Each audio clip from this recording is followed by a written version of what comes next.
no livro dos Atos dos Apóstolos, capítulo 10.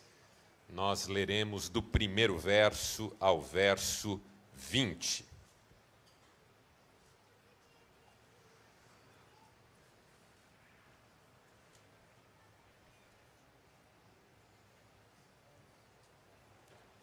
Estava me lembrando aqui que a primeira vez que eu preguei nessa igreja, em 2005, foi um culto com o coral. Não é? Estou me lembrando aqui que foi um tempo muito abençoado aquele dia. E eu fui muito edificado pelo coral. Assim como nessa manhã. Deus os abençoe. O povo que está aqui participando pode participar do coral também, maestro? É? Qualquer um? É mesmo? Até quem canta mal? Dá um jeito? Olha aí, ó, um incentivo para você.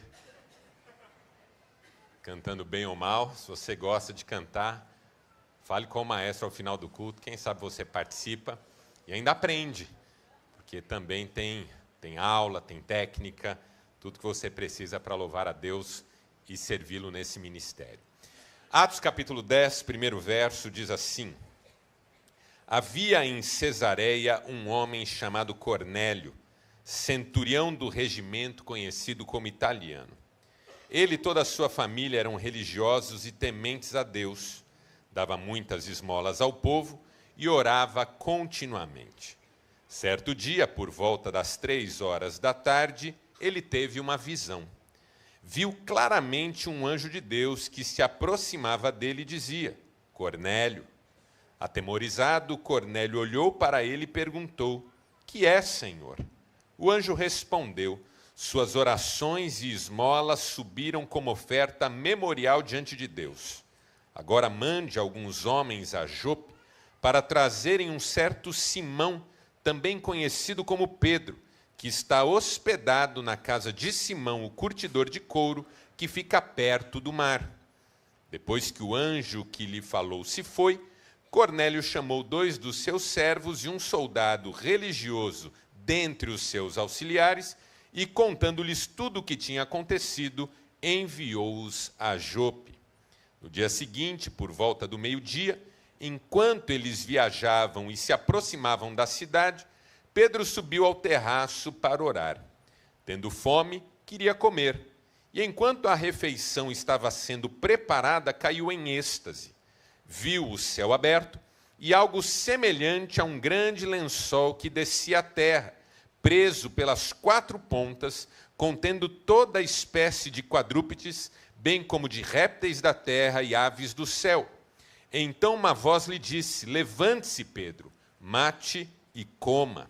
Mas Pedro respondeu: De modo nenhum, Senhor. Jamais comi algo impuro ou imundo. A voz lhe falou segunda vez: Não chame impuro ao que Deus purificou. E isso aconteceu 3 vezes. Em seguida, o lençol foi recolhido ao céu. Enquanto Pedro estava refletindo no significado da visão, os homens enviados por Cornélio descobriram onde era a casa de Simão e chegaram à porta. Chamando, perguntaram se ali estava hospedado Simão, conhecido como Pedro. Enquanto Pedro ainda estava pensando na visão, o Espírito lhe disse: Simão, 3 homens estão procurando por você. Portanto, levante-se e desça. Não hesite em ir com eles, pois eu os enviei. Até aqui, louvado seja Deus por essa palavra. E você diz? Amém.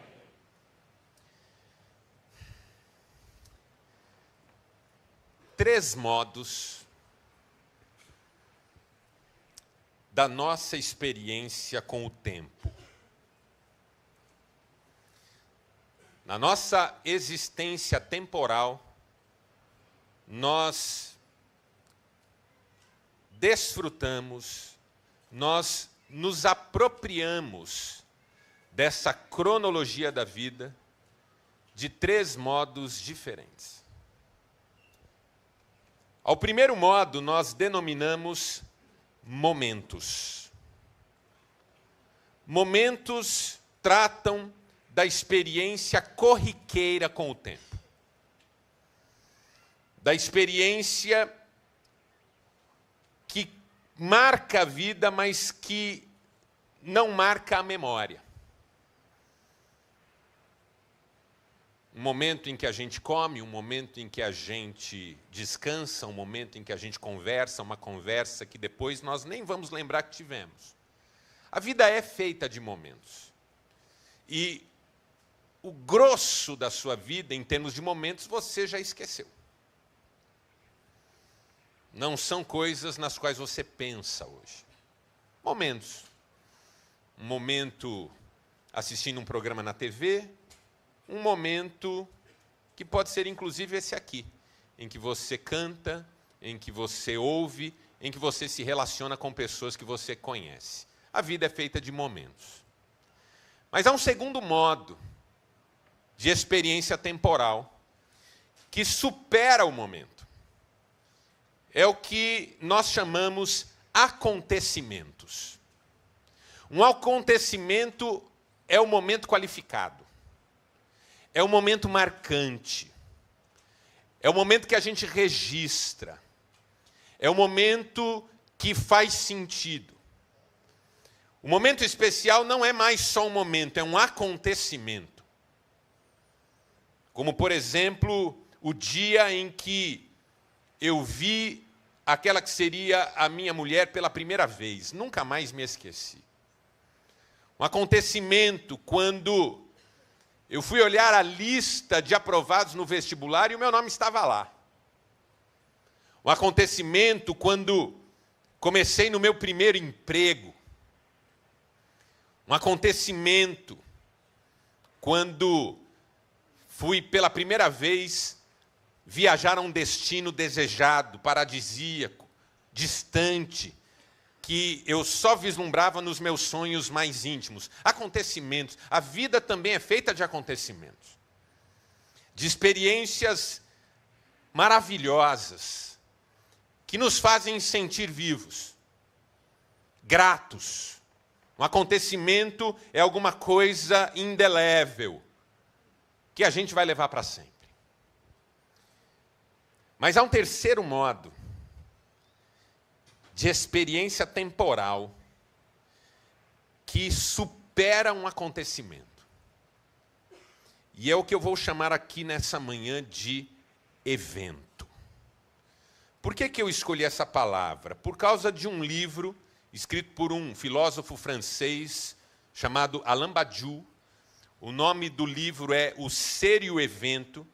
E ele descreve essa ideia de evento como alguma coisa que, quando acontece, falta até linguagem para descrever. Alguma coisa que, quando acontece, a gente nem sabe muito bem como falar a respeito. Um evento não é apenas algo que marca a nossa memória, é algo que revoluciona a nossa vida. Um evento. Aquele dia em que eu fiz o pedido de casamento e ela disse sim. Mudou tudo. Eu estava lendo esses dias uma história curiosíssima e deliciosa sobre o Barão de Rothschild, que ficou muito famoso por causa de vinhos maravilhosos que ele produzia. E um dia, numa entrevista, perguntaram para ele: qual foi o melhor vinho que o senhor já tomou em toda a sua vida? E ele pensou e disse: o melhor vinho que eu já tomei na vida foi um vinho de mesa num restaurante. Aí o entrevistador ficou incomodado: um vinho de mesa? Eu achei que o senhor ia falar um rótulo famoso, caríssimo. Um vinho de mesa desses que você pede uma taça qualquer e a taça qualquer vem. Ele falou: esse é o melhor vinho que eu tomei na vida. Mas por quê? Ele falou: porque esse foi o vinho que eu tomei no dia que eu pedi minha mulher em casamento e ela disse sim. Evento. Pelo resto da vida isso vai fazer toda a diferença. Evento. O dia que você pegou o seu bebê pela primeira vez no braço, no colo. É inexplicável, é indescritível. A mãe pegou o seu filho no colo, olhou nos olhos dele, e ele olhou nos olhos dela. O primeiro espelho da vida de um ser humano são os olhos da mãe. E a mãe pega o bebê como se o segurasse há 1000 anos. Quem não sabe segurar é o pai. Fica ensaiando. Um amigo meu disse: Marcelo, eu descobri que eu era pai, não quando minha mulher disse estou grávida, não quando o médico disse nasceu, mas quando eu fui pegar e o meu filho pegou com a sua mãozinha no meu dedo. Ali eu pensei, meu Deus, eu não estou pronto, eu não estou preparado, eu não sei fazer isso, me ajuda. Evento. Um evento na minha vida, e eu quero crer na sua vida também, foi aquele dia em que o Espírito Santo nos tocou. E a voz que nos pregava uma mensagem sobre Cristo, morto pelos nossos pecados e ressurreto para a nossa salvação, nós dissemos sim. Eu creio, eu me entrego, evento, mudou tudo. De lá para cá mudou tudo. Evento. Uma vida sem eventos não chegou onde deveria chegar. Os eventos fazem a vida uma experiência extraordinária. E por que é que eu estou falando sobre isso? Porque eu preciso colocar você no clima de Atos capítulo 10, que se trata de um evento. Atos capítulo 10 é um evento na Bíblia Sagrada. E eu vou explicar para você por quê. Tudo começa lá em Atos capítulo 1, especialmente o verso 8, onde você lê uma frase que você conhece bem. E diz assim: mas recebereis poder ao descer sobre vós o Espírito Santo, e sereis minhas testemunhas, tanto em Jerusalém, como em toda a Judéia e Samaria e até os confins da terra. Atos 1:8, nós chamamos de conteúdo programático de Deus. Deus, em Atos 1:8, está deixando clara a sua intenção: alcançar Jerusalém, Judéia e Samaria, os arredores e os confins da terra. No capítulo 2, essa intenção de Deus começa a se realizar. E o Espírito Santo é derramado sobre a igreja. Os que estavam reunidos no mesmo lugar, discípulos, apóstolos, aqueles que estavam presentes quando da ascensão de Jesus, foram cheios do Espírito Santo. Falaram em outras línguas. Labaredas de fogo estavam sobre eles. Um som de um vento impetuoso. Pessoas de várias línguas e nações ouviam cada um falar em línguas diferentes, mas entendia a mensagem na sua própria língua materna. Havia 2 milagres acontecendo ali ao mesmo tempo. O apóstolo Pedro tomou a palavra e fez uma pregação maravilhosa que levou 3.000 pessoas à fé naquele dia. A igreja se reunia, capítulo 2, verso 42. Perseverava na doutrina dos apóstolos, na comunhão, do partir do pão, nas orações. Em cada alma havia temor. Sinais e prodígios eram feitos por intermédio dos apóstolos. Não havia quem passasse necessidade, pois vendiam seus bens e contribuíam para que ninguém tivesse carência de nada. E o Senhor acrescentava, à medida em que a igreja caía na simpatia do povo, dia a dia, os que iam sendo salvos.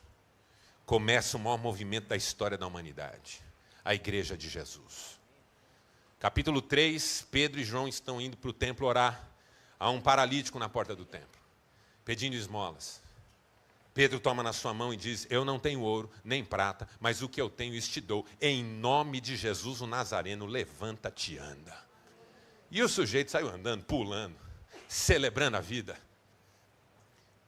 E é incrível. A notícia correu, teve gente que não gostou. Quem? Os religiosos. Porque religioso é o tal negócio. Só se alegra com o que beneficia a si próprio. Não celebra milagre alheio. Religioso não celebra milagre alheio. Ele tem raiva de milagre alheio. Foi o milagre acontecer, os religiosos se levantaram contra Pedro e João. Os prenderam. ordenaram que não pregassem mais a mensagem que estavam pregando. Foi nesse contexto que Pedro perguntou: vocês mesmos têm que avaliar se é melhor obedecer a Deus ou a homens. E a igreja crescia. Capítulo 4, a igreja fica sabendo do que aconteceu com Pedro e João e glorifica a Deus, e ora, e pede maior intrepidez, e pede maior coragem, e pede maior poder espiritual para continuar fazendo a obra. Capítulo 5, acontece um primeiro momento trágico, difícil, pesado na igreja, que é a morte de Ananias e Safira. Por quê? Porque eles viram um sujeito chamado Barnabé vender uma propriedade e dar todo o dinheiro. E aí eles falaram: vamos imitá-lo, porque ele ficou bem na fita. Mas aí, quando venderam a propriedade, acharam que era muito. E aí deram só metade. E o pior não foi ter dado metade, eles podiam ter dado o que quisessem. Pedro disse isso para eles: vocês nem precisavam ter dado. Mas quando vocês dizem é tudo, sendo só metade, vocês pecam contra o Espírito, e os dois caem mortos ali. E a igreja é tomada de temor. Capítulo 5, verso 28, os discípulos são presos outra vez. E os religiosos olham para eles e dizem uma frase que vai marcar esse primeiro momento em Atos dos Apóstolos. E a frase é: vocês encheram Jerusalém dessa doutrina. E ainda querem nos culpar pelo sangue daquele homem. E aí você fica sabendo, em Atos dos Apóstolos, capítulo 5, verso 28, que a primeira parte do programa está cumprida. Jerusalém ouviu abundantemente e efusivamente a mensagem do Evangelho. Vem o capítulo 6, verso 1, começa uma confusão na igreja, porque, incrivelmente, naquela época, a igreja dava confusão. Era uma época estranha. Época muito estranha. Começa um diz que diz, vocês imaginam isso? Um diz que diz na igreja. Ah, porque as viúvas dos judeus são melhor atendidas do que as viúvas dos judeus gentios. E aí vão reclamar com Pedro.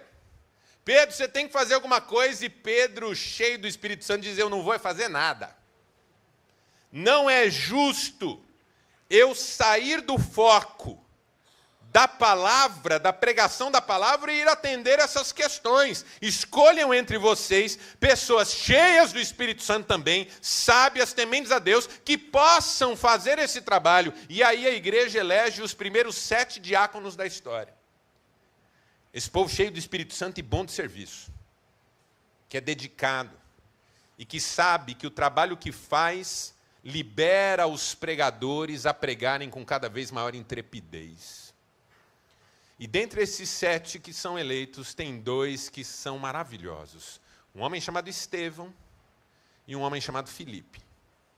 Estevão começa a dar seu testemunho por onde passa, mas ele incomoda os religiosos. Os religiosos estão decididos a perseguir a igreja que está começando. E eles prendem Estevão. E Estevão prega para eles de forma corajosa. Capítulo 7 é o conteúdo da pregação de Estevão, que termina com Estevão sendo apedrejado. Os religiosos matam Estevão e colocam as vestes de Estevão aos pés de um jovem judeu, fariseu, mas também cidadão romano e com autoridade imperial, um homem chamado Saulo. No capítulo 8, verso 1, o texto começa dizendo que Saulo consentiu com a morte de Estevão. Mas ainda no versículo 1 se diz algo, que naquele tempo, uma grande perseguição começou contra a igreja. E todos, à exceção dos apóstolos, foram dispersos por toda a Judéia e Samaria. Até aquele momento, a igreja está só em Jerusalém. E, ao que parece, ninguém quer sair de Jerusalém. Jerusalém era tipo Maringá, ninguém quer ir embora.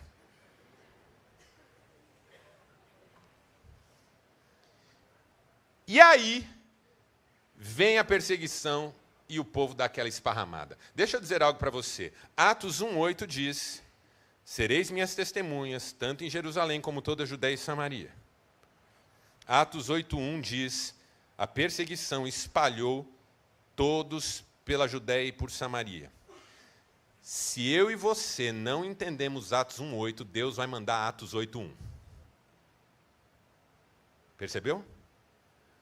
Quando a igreja não entende Atos 1:8, Deus manda Atos 8:1. A perseguição ajuda no cumprimento do propósito. E a igreja se espalha.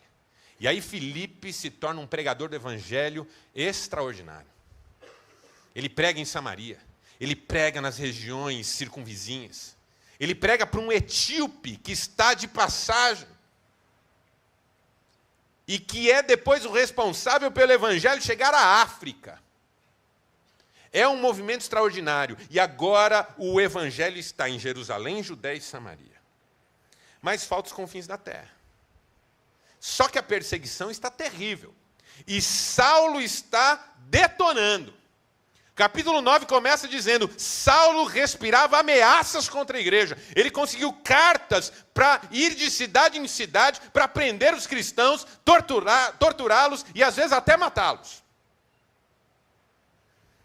E aí como são as coisas, né, irmãos? Deus olha do céu e ele pensa: eu preciso de alguém para que o evangelho ultrapasse esses limites e chegue aos confins da terra. Aí Miguel está lá do lado de Deus, a Bíblia não diz isso, eu estou inventando. E fala: Senhor, mas quem? Aí Deus olha e fala: quem que é aquele maluco? Arrebentando tudo, matando todo mundo, prendendo todo mundo, achando que ele é o Todo-Poderoso. Quem que é ele? Ah, é Saulo, Senhor. É ele mesmo. Eu vou usar esse aí. Ele vai ser para mim, Deus diz para Ananias, ele vai ser para mim um vaso escolhido. E aí Saulo está a caminho de Damasco, sangue nos olhos, camisa do Corinthians. Bandido total.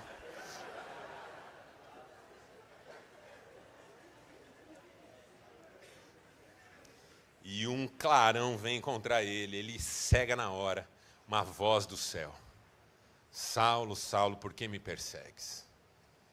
E ele pergunta: quem és tu, Senhor?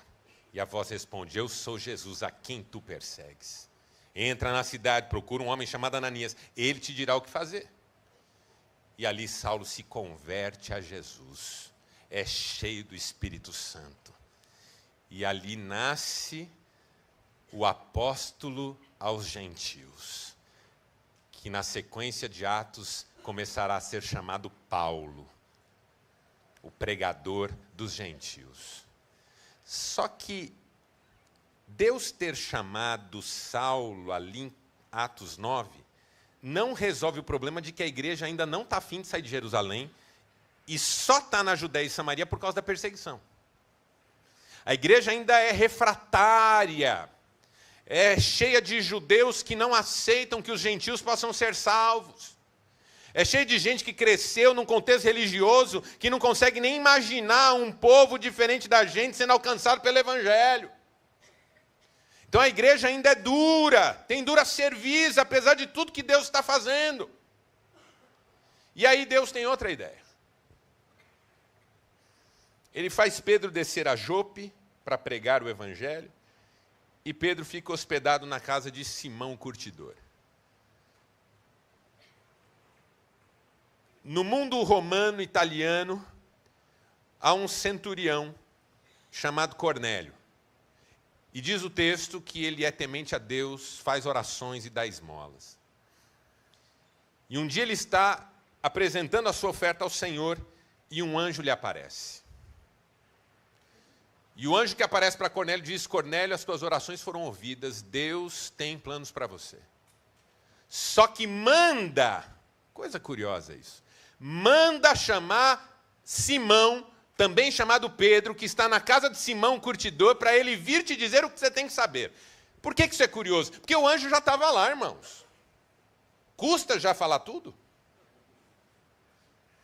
Eu acho até que ia ser mais eficiente. Pensou um anjo te evangelizando? Aceita a mensagem. Você diz, vou pensar. Pega no seu colarinho, levanta aqui em cima. Os olhos começam a virar bolas de fogo. Você diz na hora, aceito. Família, vem cá, vem todo mundo, aceitamos todos. Por que o anjo não prega? O apóstolo Paulo entendeu isso. Ele disse, anjos anelam poder falar essas coisas, mas não podem. A pregação do evangelho é missão da igreja. É tarefa nossa. O anjo aparece para Cornélio, mas não lhe prega o evangelho. Manda Cornélio buscar Simão, Pedro. Aí Cornélio manda uma turma em viagem para buscar o tal do Pedro. E enquanto isso, Pedro está na casa do Simão Curtidor, orando. Passa a manhã orando, tem fome, o almoço não está pronto ainda, ele cai em êxtase. E tem a visão do lençol. 3 vezes a visão se repete. Um lençol que desce do céu, todo tipo de animais dentro do lençol, inclusive animais que a tradição e a lei judaicas consideravam impuros para consumo, e a voz dizia, mata e come. E Pedro respondia, não, Senhor. Que eu acho a frase mais bipolar da Bíblia. Não, Senhor. Como é que você chama de Senhor e diz não ao mesmo tempo? Essa nossa fé bipolar que chama Deus de Senhor, mas não lhe obedece. Não, Senhor. Nunca comi nada impuro ou imundo. E a voz diz, não considere imundo o que Deus purificou. Pedro estava refletindo nessa visão. Chegaram os homens de Cornélio. Mandam chamar Pedro. O Espírito Santo fala com Pedro, Pedro vá, porque eu os enviei, não tenha medo. E Pedro os acompanha. Pedro chega na casa de Cornélio. Cornélio está lá com sua família, com todos os seus funcionários. Ele era um centurião romano, um homem importantíssimo no mundo romano. E Pedro entra na casa do Cornélio com aquela delicadeza de um elefante endemoniado numa loja de louça. Porque ele mal entra na casa de Cornélio. Ele diz assim, vocês sabem que eu não podia estar aqui, mas Deus me ensinou a não chamar ninguém de imundo. Pedro, foi assim que tua mãe te ensinou, Pedro? Você não tem bons modos, não? Você está fazendo uma visita, cara. Não entra na casa das pessoas ofendendo as pessoas. Você vê o coração de Pedro como que era. Homem cheio do Espírito Santo. Pregador da palavra, mas dureza. Dureza religiosa, irmãos. Dureza da tradição, dureza do orgulho. Pedro começa a pregar. Deus nem dá tempo para Pedro pregar tudo. Pedro estava começando uma mensagem maravilhosa, o Espírito Santo se derrama sobre Cornélio e toda a sua casa, todos começam a falar em outras línguas, e Pedro fica chocado. O que está acontecendo aqui? Nós lá que andamos com Jesus, que vimos o ministério de Jesus, que ficamos lá unidos no mesmo lugar, esperando a promessa, tudo bem, sermos cheios do Espírito Santo, mas esses caras que são gentios, que não sabem nada ainda, ficaram cheios do Espírito Santo. E falavam em outras línguas. E aí Pedro tem que reconhecer. Os gentios também foram alcançados por essa graça. O evangelho também é para eles. E aí, por causa do capítulo 10, e é aqui que eu quero chegar, por causa da experiência de Pedro na casa do Cornélio, a conversão de Paulo no capítulo 9 vira o ministério de Paulo, capítulo 11, 12 e principalmente a partir do capítulo 13, quando Paulo está em Antioquia. E aí são 3 viagens missionárias de Paulo, de Atos capítulo 13 até Atos capítulo 28, com a bênção da igreja de Jerusalém, porque Pedro teve uma experiência na casa de Cornélio. A casa de Cornélio é o evento que muda tudo. A casa de Cornélio é a divisão da história em história antiga até aqui e nova história a partir daqui. Deus está fazendo algo novo. Pedro, na casa de Cornélio, é uma experiência com a graça de Deus, é uma experiência com a soberania de Deus, é uma experiência com o poder de Deus, é uma experiência com a vontade de Deus, é uma experiência com o chamado de Deus. Pedro, na casa de Cornélio, é Deus ensinando para mim e para você que Ele está no controle da história e que a história caminha na direção que Ele quer, porque Ele é Deus. Pedro, na casa de Cornélio, é Deus dizendo para nós que tudo pode mudar na nossa vida hoje. Pedro, na casa de Cornélio, é como a gente aqui nessa manhã.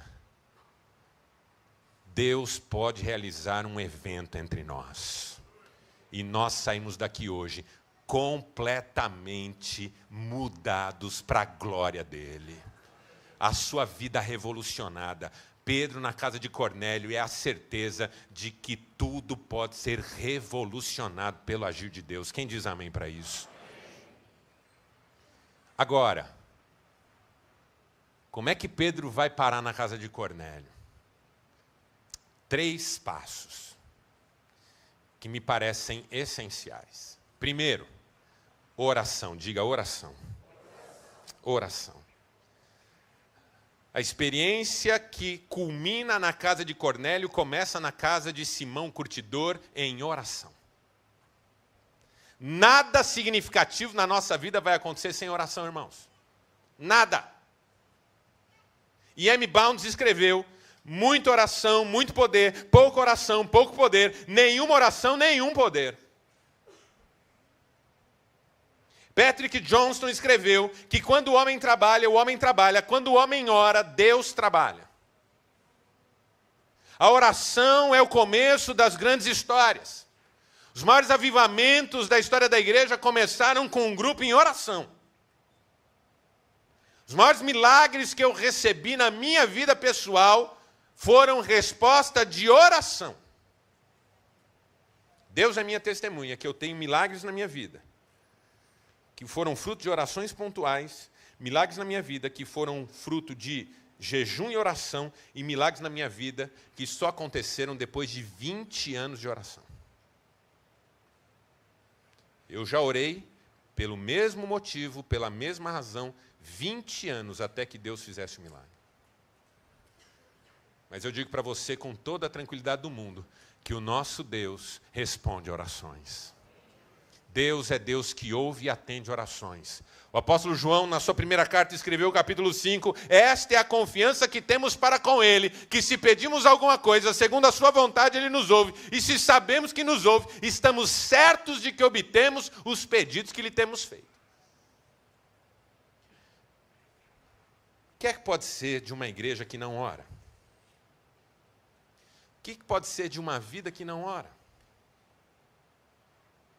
Nós dizemos crer em Deus, nós dizemos crer na sua palavra, nós dizemos crer na mensagem do Evangelho, mas por alguma razão nós não oramos. Tomamos decisões sem oração. E aí nós vivemos naquele lugar que eu acho um lugar muito ruim de viver. Aquele lugar em que a gente abriga no coração uma certa torcida para que as coisas deem certo. Então acorda de manhã e há no peito uma certa torcida para que tudo dê certo naquele dia. Espero que tudo dê certo. Às vezes a gente até diz, Deus, que tudo dê certo. E a gente acha que isso é uma oração de fato. Mas no fundo, não é que não seja algo que a gente possa dizer diante de Deus. É que o coração não está em oração. Ele só está angustiado e com medo de que as coisas não sejam como se deseja que elas sejam. Dizer frases do tipo, ai meu Deus, me ajuda, não é oração, porque eu nem quero considerar que Deus tenha outro desejo. Eu só quero torcer para que Ele faça o que eu espero que Ele faça. Então eu fico nesse lugar em que tudo que eu tenho no peito é uma torcida. Uma torcida para que Deus não atrapalhe os meus planos. Para que Ele me ajude um pouco. Para que outras pessoas não entrem no caminho. Para que quem entrou no caminho saia. Para que quem pode fazer algo, faça. para que as portas se abram. E é uma torcida, porque em nenhum momento eu quero saber se é isso que Deus tem para mim, como que Deus quer que eu atue. Em nenhum momento eu quero ouvir essa voz, eu só quero que funcione. Então eu passo o meu dia torcendo para que dê certo. E aí alguém diz assim para mim, me encontrando na rua corriqueiramente, um momento qualquer: Deus te abençoe. Você diz: amém, amém, preciso. O outro diz: Deus no controle. Você diz: é verdade, verdade, espero que seja do meu jeito. Porque quando não há oração, a ansiedade vai ganhando cada vez mais espaços na vida. O meu nível de ansiedade, ao que parece, corresponde equitativamente à minha falta de oração. Por quê? Porque quanto mais eu sinto que a vida está na minha mão, quanto mais eu me sinto sozinho no desafio, quanto mais eu sinto que as coisas podem dar errado, mais ansioso eu fico. Quanto mais eu oro, mais eu sei que Deus está no controle. Mas aí é Ele no controle, não eu. Eu já vi tanto milagre na minha vida. E Deus já usou minha vida para milagres. Eu já vi de tudo: curas, libertação, até ressurreição de alguém em situação de morte cerebral. E eu sempre me pergunto: Deus, por que tendo visto tudo o que eu vi, eu não sou um homem de oração? De orar mesmo, para valer, de viver de oração. E toda vez eu sinto como se a mesma voz dissesse: você não quer abrir mão do controle. Porque orar é entregar. Orar é confiar, orar é descansar. E eu não sei se eu quero descansar, porque descansar significa seja feita a tua vontade, não a... É muito difícil isso aí. A minha é legal, sabe? Irmãos, eu tenho uma vontade para mim que é top. Se Deus entendesse a minha lógica, Ele ia perceber que eu estou muito certo. Às vezes eu oro a Deus tentando convencê-lo. Uma vez eu me peguei orando a Deus, dizendo assim: Senhor, porque se o Senhor fizer isso, tocar assim, abrir essa porta, vai ser uma bênção, eu vou poder pregar. Aí depois eu me vi nesse lugar um tanto quanto hilário, eu diria. Porque eu vi como se Deus estivesse tomando notas, dizendo: nossa, Marcelo, cada ideia é boa. Tinha pensado nisso, não? Olha, mas você é muito criativo, inteligente, olha que bênção. Não quer ser meu consultor? Porque eu estava tentando dizer para Deus: Deus, o meu jeito funciona. Vai ficar ótimo. O problema da oração de fato é que quando eu oro de fato, em algum lugar eu começo a dizer: Senhor, a resposta certa vem de Ti. O coração humano pode fazer planos, mas a resposta certa vem de Ti. Agora, irmão, deixa eu dizer algo para você. Quando você ora e está disposto a entregar, a descansar e a receber de Deus o que Ele tem para te dar, coisas extraordinárias acontecem. Ele é aquele que é poderoso para fazer infinitamente mais do que tudo que pedimos ou pensamos. O plano dele para nós é muito melhor. Jeremias capítulo 29, verso 11. Eu é que sei, diz o Senhor, os planos que tenho a vosso respeito são planos de paz, não de mal, para que tenhais esperança e futuro. Quem crê nessa palavra? Oração. Segundo passo, transformação, diga. Transformação em que sentido? Essa disposição para que Deus mude em nós o que precisa ser mudado em nós antes das mudanças acontecerem à nossa volta. Pedro vive um dilema ali. O lençol desce, cheio de animais, e a voz diz: Pedro, mate e coma. E Pedro entra em crise, porque ali está cheio de bicho que não pode comer. Eu nunca comi nada disso. Senhor, eu não posso, eu nunca comi nada disso, eu nunca comi nada impuro. E a voz dizendo: não chame impuro o que Deus purificou. Pedro, até hoje você viveu com base nas suas crenças, nas suas tradições, nas suas pressuposições, nos seus preconceitos. Agora eu quero te chamar a viver no meu poder e na minha palavra. Irmãos, como é difícil deixar Deus mudar em nós o que precisa ser mudado em nós. Eu vou orar para Deus restaurar meu casamento. Mas eu também vou deixar Deus trabalhar em mim o que precisa ser mudado em mim para que o meu casamento seja melhor. Você já deve ter lido um livro de um autor chamado Spencer Johnson. O título do livro é bem sugestivo, Quem Mexeu no Meu Queijo. E há uma frase nesse livro que é deliciosa. Ele diz, nada melhora até você mudar. Nada melhora até você mudar. Você entende que não é Cornélio que precisa de Pedro, é Pedro que precisa de Cornélio? Quando Deus chama Jonas para pregar em Nínive, não é Nínive que precisa de Jonas, é Jonas que precisa de Nínive. O trabalho que Jonas fez em Nínive, qualquer um faria. Nínive era uma cidade que você tinha que percorrer em 3 dias. Jonas prega numa tarde. Deus deu uma mensagem para Jonas, Jonas repetia uma mesma frase, de ódio e rancor. Ainda 40 dias e Nínive será subvertida. Jonas não queria estar lá. Jonas fugiu para Tarsis, para o outro lado do mapa. Deus teve que levá-lo de... Eu ia falar Baleiuber, mas achei que vai ficar meio ridículo. Então eu não vou falar.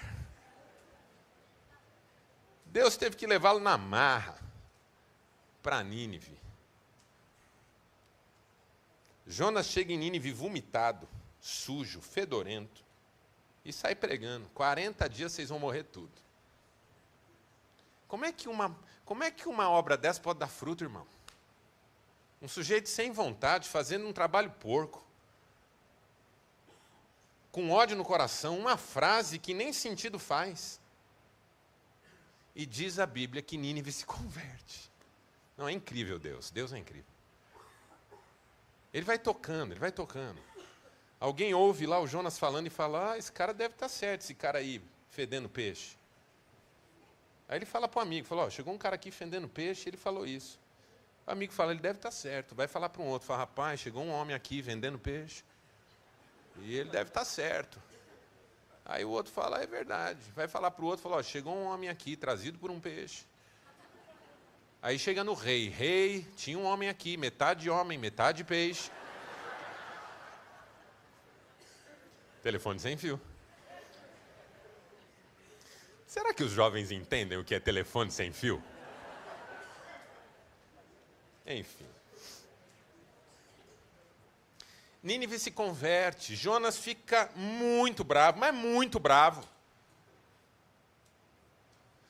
Não era Nínive que precisava de Jonas, era Jonas que precisava de Nínive para ser tratado. A pergunta dessa manhã é, em que você precisa ser tratado? Porque não dá para Deus te usar como você pode e deve ser usado sem que esse tratamento aconteça. Quais são suas mágoas? Quais são seus rancores? Quais são seus ódios? O que é essa raiva que o tempo todo queima dentro do seu peito? O que é essa inclinação para todo tipo de pecado e maldade? O que é essa falta de temor? Eu não sei qual é a sua luta, mas eu sei que Deus tem cura para o seu coração nessa manhã. Para que você finalmente seja... Finalmente, irmãos, tem gente aqui que... Quando voltar para Deus, vai ser um finalmente daqueles. Finalmente. Você voltar para aquele lugar em que você é quem Deus sempre quis que você fosse. Que coisa extraordinária isso. Começa aqui, ó, transformação. E a última palavra, com ela eu termino. A última palavra é missão, diga. Porque tudo tem a ver com Pedro acompanhar aqueles homens até a casa de Cornélio. Tudo tem a ver com você virar testemunha de quem é Deus. Tudo tem a ver com uma mensagem que você já tem. Que anjos poderiam pregar porque desejam, mas não podem porque estão proibidos. Tudo tem a ver com você se tornar instrumento nas mãos de Deus. Tudo tem a ver com propósito, com relevância, com a sua vida finalmente fazer sentido, a minha vida finalmente fazer sentido. Missão. É tudo sobre Deus. É tudo sobre o seu amor, é tudo sobre a sua graça, é tudo sobre aquela cruz. É missão, irmãos. Nenhum de nós será feliz como espera ser se não estiver no centro da vontade de Deus.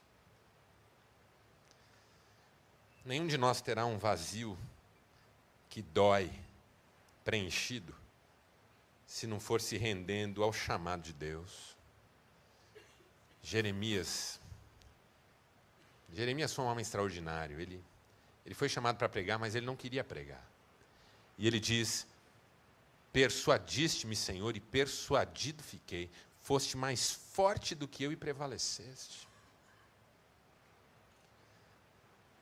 Coração disposto a se render diante desse Deus que chama. Há um chamado para você nessa manhã, para você ser quem Deus quer que você seja, fazer o que Deus quer que você faça, colher os frutos que Deus já tem preparados para você.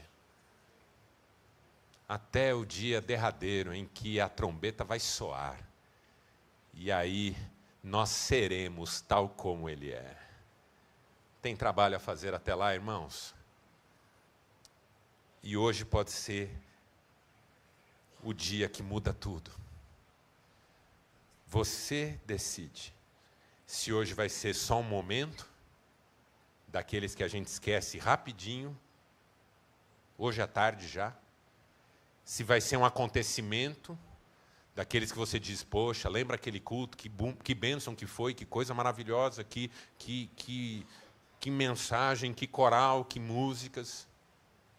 Ou se vai ser um evento, e você vai sair daqui hoje para viver cheia do Espírito Santo, uma alegria indizível no seu peito, frutos extraordinários para a glória dele. Feche seus olhos, eu quero orar com você.